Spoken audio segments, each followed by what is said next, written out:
Всем привет!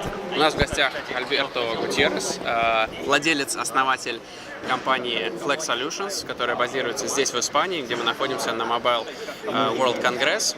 И Альберто занимается разработкой приложений и готовых решений для компаний, в том числе софт-решений.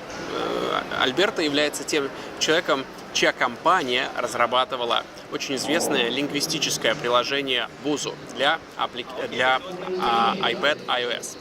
Alberto, thank you very much for your time. Thank you. As you could hear, I could mention that you're the one who I understand most of it. Yeah. So the first question, of course, for our Russian audience, and we'll put subtitles later on.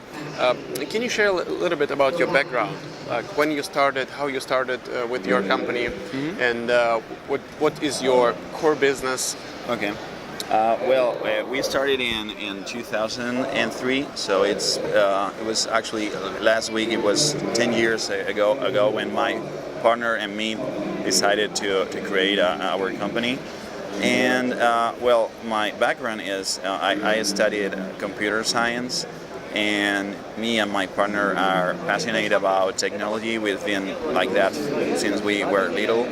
So creating an IT company was somehow a natural thing for us to do, something that was no other path in our lives that create technology. So we started creating websites. We started focusing about security, but 10 years ago companies were not so concerned about security. Apart from what kind of antivirus you have installed and that kind of stuff. So we were very small, we were entrepreneurs, and you know how that works. At the very beginning you have to survive and you have to move forward and just think about the next day and keep alive. And then we ended up creating many different solutions. Everything that we could investigate and create by ourselves, we would be offering that for our customers. And so the beginnings were very tough, but now after 10 years, we are very proud about the path we've been come along. And our core business is actually advanced web B2B solutions, and we do native app development and HTML5 development. And in my case, I've been more specialized in mobile. From the very first units that were Java enabled, what they call them Java enabled, they were programmed in a technology that now it seems like everyone has forgot about it, but it's called J2Me. And actually Nokia was everybody would recall it was the leader in that kind of phones. So actually I would say my first 10 mobile phones were Nokia, and I love to program those mobile phones. So it was a passion for me, and then it ended up as a service for my clients. And from that moment, in the last 10 years, as you can see, right today where we are at, you can see how everything has changed. We have moved forward to different technologies, Android, iPhone, and now Windows Phone. And mobile phone overall, I would say that mobiles are my passion, and I love everything that is around it. In your opinion, what is the greatest achievement within the last 10 years you've reached? And what were the goals, of course? Our greatest achievement is probably to reach a company that is sustainable. That you have enough customers to be capable of thinking and have a strategy, because the first years of an entrepreneur, you're thinking about surviving. You're thinking about what I tell you the next day. But now, when you reach to a moment in your company that it's sustainable, you can think wider, you can be more a strategist, and you can be aware of what's going on around the technology and decide what path to take. For example, in what app development is concerned, we had that decision very early when we first grabbed an iPhone. We thought that it was going to be a game changer. And it was actually because of the multi-touch screen, actually. And that's why we started to offer our clients native development at the very beginning. There were very little demand for that. But at the end of, I would say, a couple of years, we did apps like Busuu, which, as you know, is very popular. We've done other kind of apps that we build for. They are our own products, like Thief Buster, that is an anti-theft alarm. That back in 2009, it was in the top 1 and top 10 app stores in many places. And building that kind of apps, apart from being very fun to make, they allow us to have customers outside Spain, you know. So actually, it was an opportunity to make our business bigger and worldwide recognized. Well, I mean, in certain terms, like Busuu is one example of actually when people know that we made Busuu app, they recognize it and they know the kind of quality that we can give to our customers. By the way, do you remember how many times Busuu was downloaded? Is it about the last 3 million, I think? 13 million. 13 million. The last numbers I have from my clients, it was 30 millions, but probably more because now I'm using Busuu. Yeah, I know. A lot of people like today. I was with some people. They were app developers, and everyone was saying which one is your most famous app. And well, I say Busuu or Thief Buster, and one recognized Busuu, another Thief Buster, and you sometimes you feel like an app celebrity, you know. And one of them, they made a very important apps, and they were app celebrities for me too. But it's funny to have some hit app. We call it like a hit app. Let's take Busuu as a success example. How long did it take for you to create the entire app? The first version probably was something for about 6 or 5 months, probably. So it was a long period. Yeah, because it was 2.5 years ago, and actually the very beginning was complex because we had to come up with a concept of how it would look like, because actually the client, when it came to me, he was thinking about being an app like the others in that moment in the App Store, that you had to choose which combination of languages you wanted to learn. I'm Spanish and I want to learn English, so you had to download the English to Spanish and the other way around, and then we came out with some kind of a framework, an app, that if you change the resources underneath, it will become the Russian app. Actually, one of the first 5 apps was the Russian, and we had a very big problem with your different letters, because it's a difficult language. It's difficult, and you have to redesign all the buttons. So redesign all the buttons, your language, for saying something that in Spanish you can say in a couple of words. In your case, it's like, well, German was a worse case too, but Russian was very bad too. And well, long time, because the very first thing, it was not an app, it was like 5 apps. So all the testing and everything, I had to do it in 5 different languages all the time. But it was a great experience. And what will you say? I'm sure some people who wants to start an app business let's say from different sides. Someone maybe having a great idea but doesn't know who could be a good developer. Maybe you, maybe some other companies. What will you recommend to those guys who has an idea already with the app, who understands how it will work? What should they do first? How can they find a good developer? Well, first of all, I always recommend not just thinking about the money you need to develop, to create the app, but it's almost as important the money you keep to market the app.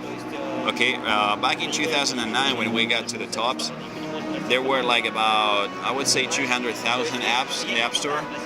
And it was kind of difficult, but now, like, let's say, yes, iOS, there are like 750,000 apps. So, if you don't invest money in marketing, it doesn't matter if your idea is very clever or is a killing app, nobody's going to know about it. People is always, when they create an app and they have a great idea, they most of the times think that the word of mouth will make the work for them, and that happens very, very little times. It's very unlikely that to happen. So first of all, they will need a budget, a very important budget for development. They are expensive to create, and marketing as important as development. But right now, if you're low on budget, I would consider hiring a company that can offer you cross-platform development, because the cost is decreased radically. It's different. It's big, and right now there are tools that, if your app is not complex, might work very well for you, and you would get a good price. So first of all, you have to consider if you need a cross-platform app, or you're going to focus on one platform, like iOS or Android right now are the most important by share, and Android, if it's an idea for the end user, not for the enterprise, would be definitely your choice, because their worldwide share, the last numbers I read about it are like 70%. And if you are focusing to the enterprise world, you definitely have to go for the iOS version, because right now worldwide is like 55%. But it's very important that if your app is think for a certain region, like let's say Russia, then it's important to do some kind of market research to know how the shares are, because I don't know in Russia, but there might be like a very important share of mobile, like Windows Phone. Like I know that in Italy, Windows Phone is very important.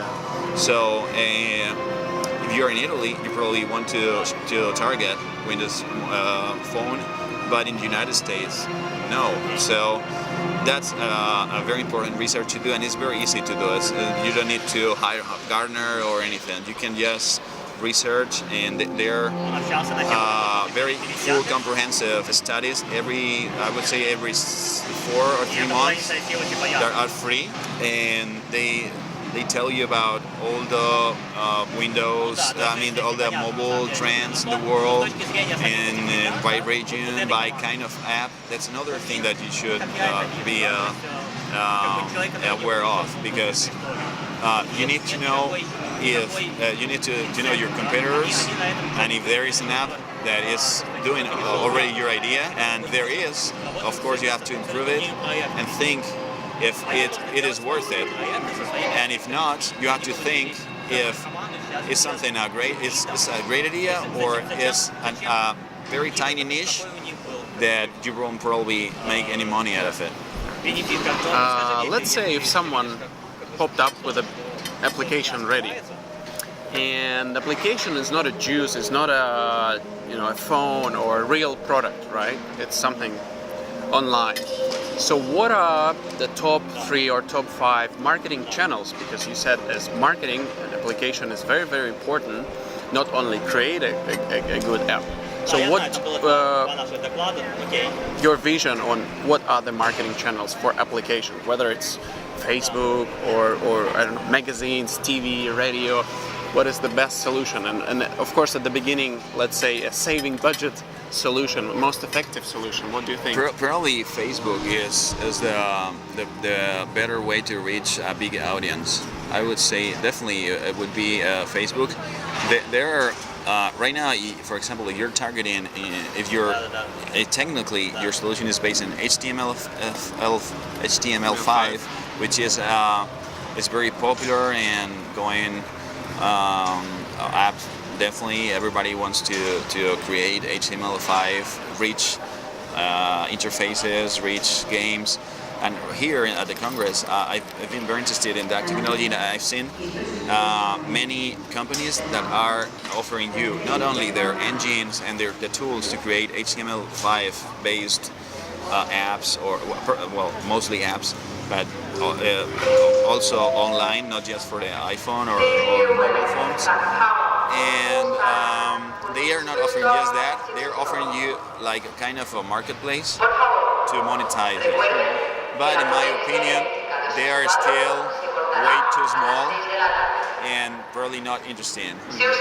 So I would definitely go for Facebook or any other social network that might be very important in your area. Mm-hmm. Like for example, here in Spain, 20 is a very like a local social network. Local for teenagers. I see. In Russia, probably there's another one. Mm-hmm. So it's very important to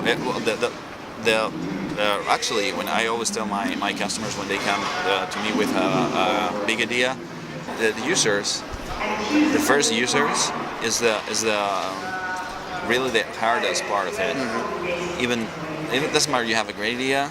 If that idea is based on having thousands of users, because let's say you do some app that doesn't have sense without users, then you need a lot of money. Yeah. Because you need a critical mass of users, and that's probably the most difficult part for you. Let's say Busuu, mm-hmm. When they came to me, they already had 3 million users. So it was not for the web. No. They didn't have the app. They have an online. No, I said through the web community, web community, online. Yeah. The online because community. Because they didn't have the application, right? Yeah. That's okay. They existed in web. Okay, so they already had 3 million users. I didn't know how they got all that amount of users, but that was definitely a very, very important asset to after that be successful in the apps. Okay, without that, they would have to invest a lot of money in promoting the apps. But what happened? They have 3 million people, and they were notified that a new app was released just for iOS, because the first version was just for iOS. And even though it was iOS had a big share about that moment, but they had 3 million users, but I don't know how many of them had iOS or not. But the truth is that they had a lot of downloads by their own means. Mm-hmm. So that was the key for me. The key to their success was having all that amount of users already before. Yeah, because the product was great, and I know about that. I mean, everybody said, TechCrunch said it was great, but it doesn't matter if TechCrunch doesn't speak about you. And why they speak about you? Because you have 3 million users. So for me, the hardest part is to have all that mass, the minimum mass. The minimum mass. So we've seen that one of the trends, especially here on Mobile World Congress, is NFC technology. Can you give a little bit about? Can you share your experience, your vision on NFC? First of all, do you work with NFC? Do you create apps with NFC? And what's the future behind of it? What do you think? Okay. First of all, in my company, we were experiencing with the technology underneath NFC that is called RFID. Mm-hmm. We've been experiencing with that technology, I would say, for about more than 5 years in another environment in in the country with animals to track animals, and I know that technology before it was transported in the form of NFC to the mobiles, and we've done some research on NFC, like I would say a couple of years ago in Android, in the first Android devices that supported that technology. And actually, I always, when I explain that to someone that doesn't know what it is, I always say that even though the underneath technology doesn't have anything to do with barcode scanning, actually, from a functionality perspective, it's like a barcode scanning. Mm-hmm. So, sure. Actually, it allows you the same kind of stuff that you would get with barcode scanning, but with the difference that you have to be very close, which has security implications. And in my opinion, I think is not the future, is the present. You can see here, as an iPhone user, I felt very bad when I had to enter the Congress and use this. That is actually an NFC, an RFID device. And when I was jealous when people were using their NFC of other manufacturers. So I really hope that Apple implements NFC in their next iPhone, as it's supposed, the rumors say. But I see here in the Congress a lot of movement around NFC payments. So I think that we are going to see it in the real world anytime soon. It's not like other years that there were a lot of promises, but now payments, and you can see vendor machines, and well, I think it's the present, and so I can tell you about the future. I can tell you it's actually the present. It's the present. Okay. And the last question is, what's inspired you the most out of 4 days Mobile World Congress 2013? Or the best stand or the best product? Well, the best stand what stays in your mind right now? Well, the best stand is AirWatch. AirWatch are the guys that were so kind to invite me to the Congress, and they have an incredible. That's actually the stand of AirWatch. Yeah. Behind us. Yeah. They have an incredible, for the enterprise. They have an incredible solution, and it's called an MDM solution, and. It's in the enterprise world is something that is trending topic. MDM solution. There is a fight, a new niche that everybody is seeing a lot of money in it, and you can tell in the Congress how all the companies are making movement in the path of enterprise. Device management solutions, like Samsung is presenting their own solution, HTC, they have Sony, all of them, BlackBerry, but this is platform agnostic. That I think this is the kind of solution that will make it will make it to the market. They are making the market right now. They're big. They have big customers, but in the end user environment, I'm not so sure. I was not that impressed about devices because the innovation, I think I didn't see that much innovation here because all the devices were just bigger, and they are trying to look cooler, like the HTC. I was impressed by the HTC One. It's a pretty neat device. And for the end consumer, I think I didn't find that something that really was very catchy. I seen something very cool in a very small booth. It was a Japanese booth, and they had some kind of Google glasses, but not Google glasses. They Japanese Google glasses. They were still very immature, but I think the future of mobile devices are glasses, actually, and wearables. Reality, I could see a demo of the Sony watch, the smartwatch, and I think the next war is going to be in the watches and on the television, where you can tell, like all the manufacturers are working on offering content and working on their ecosystem, like Samsung, like Sony, things that Apple already has for years, and now you see that like all companies that don't have that ecosystem are working very hard on it.